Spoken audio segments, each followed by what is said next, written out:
Je voudrais qu'on s'arrête sur ce qui nous est apparu comme une débandade dans le corps des officiers russes.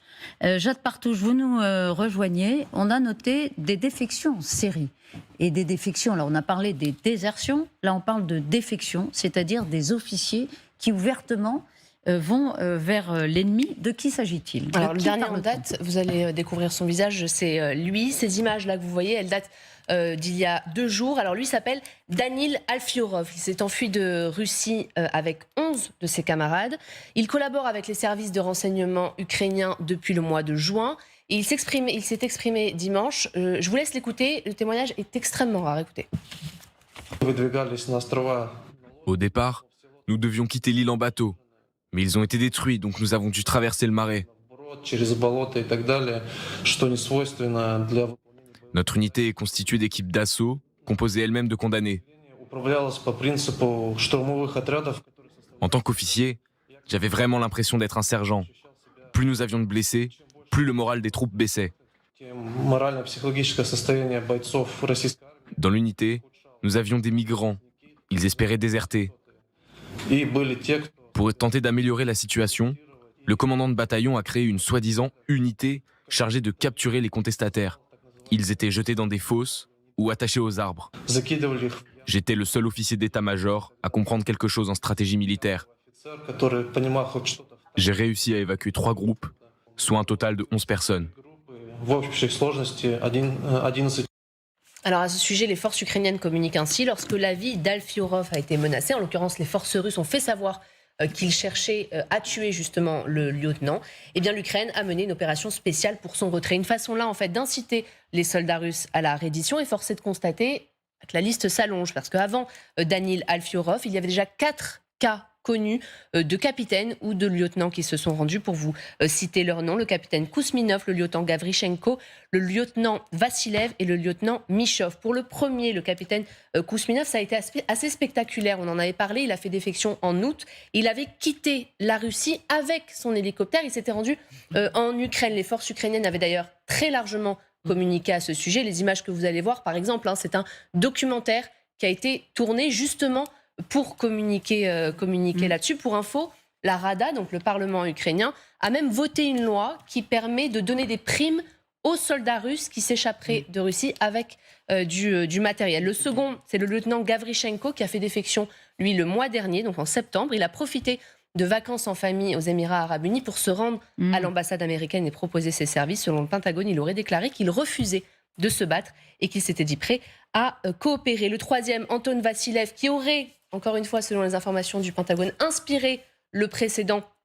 Lui donc est lieutenant, il serait pilote de combat et a quitté la Russie, vit maintenant à Los Angeles. Et enfin le quatrième, le lieutenant Michov, qui a fait lui défection en Lituanie. Selon le conseiller ukrainien aux affaires étrangères, il y aurait même un autre pilote russe qui s'est échappé de Russie. On n'a pas d'informations complémentaires. Ce qui est sûr, c'est que la liste s'allonge. Je vous dire un chiffre précis, j'en ai pas trouvé, donc je peux pas vous en donner. En l'occurrence, il y a une plateforme qui a été ouverte, une hotline qui a été ouverte en septembre dernier, qui s'appelle Je veux vivre, qui incite les soldats russes à se rendre. Il y a ce clip posté par les forces ukrainiennes qui a été posté également le mois dernier. Le but, favoriser les redditions.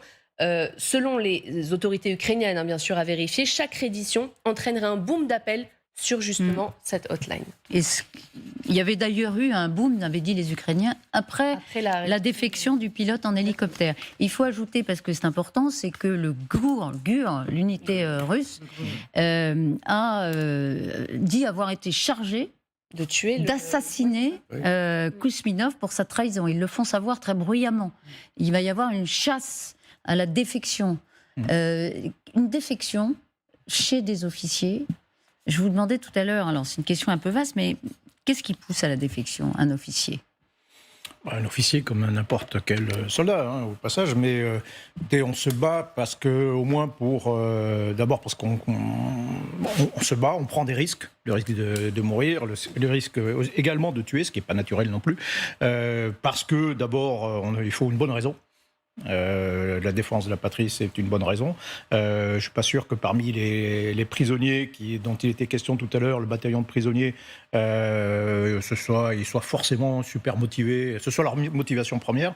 Et puis un deuxième élément, il faut qu'on ait le sentiment que ça serve à quelque chose, qu'il y ait des résultats. Je veux dire, si vous y allez, vous faites tuer vos hommes et que ça donne rien, au bout d'un moment, vous commencez à vous poser des questions, à douter et à ne plus y aller et éventuellement, au bout du bout, peut-être changer de camp, donc soit vous constituez prisonnier parce que vous en avez marre. On parlait de l'usure des opinions publiques, mais il y a aussi une usure des soldats qui sont engagés depuis plus d'un an, maintenant 1 an et demi dans des combats.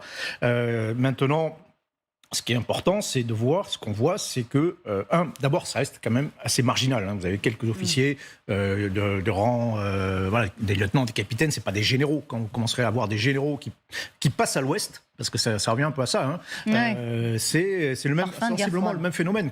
C'est-à-dire quand vous aurez beaucoup de gens qui commenceront à passer à l'ouest, là, vous pouvez vous dire, là, il y a un phénomène, il y a quelque chose qui est en train de se passer, une désagrégation.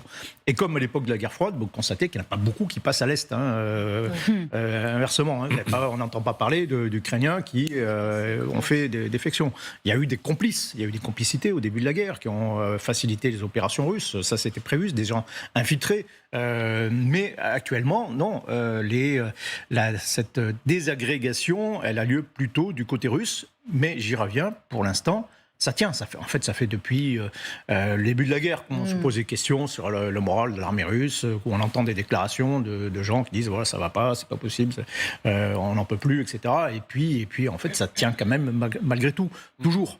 Donc ça... Dans votre histoire personnelle militaire, vous avez connu comme ça des officiers qui se posaient des questions sur la justesse de leur cause et qui envisageaient soit de rendre le tablier, soit de passer à l'ennemi? Alors, de passer à l'ennemi... Parce que là, ils passent à l'ennemi. Alors, ils n'ont peut-être pas le choix. Soit ils passent à l'ennemi, soit ils sont tués. Donc... Non. Je veux dire, tous les ennemis que la France a combattus depuis 60 ans, des groupes djihadistes ou des choses comme ça, bon, je connais assez peu d'officiers qui se disent tiens, je vais rejoindre l'État islamique. Mais il y a eu suffisamment de Français pour le faire. Oui. Ils n'étaient pas militaires. Non, pas forcément de militaires. Mais en revanche, oui, quand on se pose des questions sur l'intérêt de la chose. Moi, j'étais engagé au Rwanda en 92, donc avant les massacres, avec l'opération Noroa. Il n'y a pas une journée, je me demandais, au fait, pourquoi on est là, quoi. Quels intérêts on défend, pourquoi on est là. Et c'est bon, ça n'empêchait pas de remplir la mission, mais on peut, au bout d'un moment, se poser des questions. Et si, en plus, ça s'accompagne, ou quand j'étais casque bleu à Sarajevo, c'était encore bien pire, en réalité, où vous voyez des missions stupides, où quand vous avez comme mission à l'aéroport mission des soldats français qui tenaient l'aéroport de Sarajevo, c'était d'empêcher les gens de fuir. Donc tout le soir, vous avez des soldats français qui voyaient arriver des mamans avec leurs enfants qui essayaient de s'enfuir de la ville assiégée, qui recevaient des centaines d'obus tous les jours, et on leur disait non, vous restez là, vous restez à l'intérieur de l'enfer. Et donc oui, au bout d'un moment, vous vous dites mais attendez, c'est quoi qu'est-ce que je fais, quoi. Et si vous remplissez pas la mission, vous vous faites sniper, c'est-à-dire vous vous faites flinguer par les tireurs d'élite serbes, etc. Enfin, on est dans l'absurdie, quoi. Bon, là, oui, on peut se poser de très sérieuses questions sur pourquoi on fait ça. Voilà, maintenant... Le passage à l'acte est moins... Oui, alors défection, après, vous avez des gens qui ont par exemple, c'est arrivé, même à l'époque de Yougoslavie... Qui sont passés chez les Serbes. Voilà. Oui. Pardon ? Alors, il y en a eu 1 ou 2 qui sont passés chez les Serbes à cette époque-là. Oui, ou deux quoi ? Des soldats français. Soldats français. Alors souvent qui ont fait et cause pour la cause serbe. Pour la cause serbe, oui, il y a des Français qui sont partis. Vous avez des légionnaires français aussi d'origine serbe qui avaient un peu tout sur le camp à défendre. Vous avez des officiers français qui ont renseigné les Serbes parce que leur sympathie allait plutôt de ce côté-là. De la même façon que vous avez des officiers français qui ont été retournés, qui renseignent les Russes, bien sûr. Voilà, maintenant, je n'ai pas entendu parler non plus d'officiers français passant à l'Est, complètement à l'Est et allant se réfugier à Moscou.